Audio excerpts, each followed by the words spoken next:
Hi, how you doing? Today I'm gonna tell you about carbon. More specifically, carbon-14, and why it sucks. Okay, first we have to talk about radioactivity, or radioactive decay. Well, radioactive decay is what happens when an atom becomes unstable. Let's talk about carbon.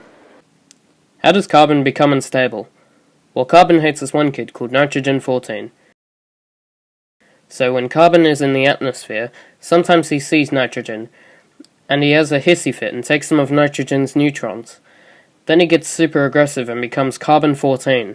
Now carbon is radioactive and listening to too much Imagine Dragons, and is also a really toxic isotope, and it's just hanging around the Earth's surface. We interrupt this podcast to tell you about carbon-14. Should you be concerned? Well, people have said he isn't bad, but it is probably best to stay away. He makes beta radiation and is very toxic. If you hang around him long enough, you can become influenced by him, and become toxic yourself, and become very sick. Your skin will burn, and you'll feel like crap. Message over. Now let's listen to some good music.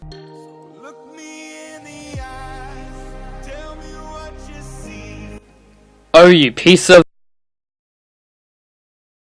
Okay, for...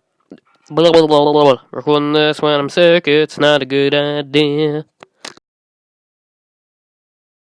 Now carbon is radioactive and listening to too much Imagine Dragons, and is also a really toxic isotope, whatever.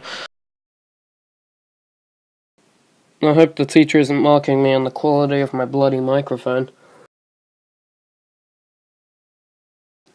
Now carbon is radioactive and listening to too much Imagine Dragons, and is also really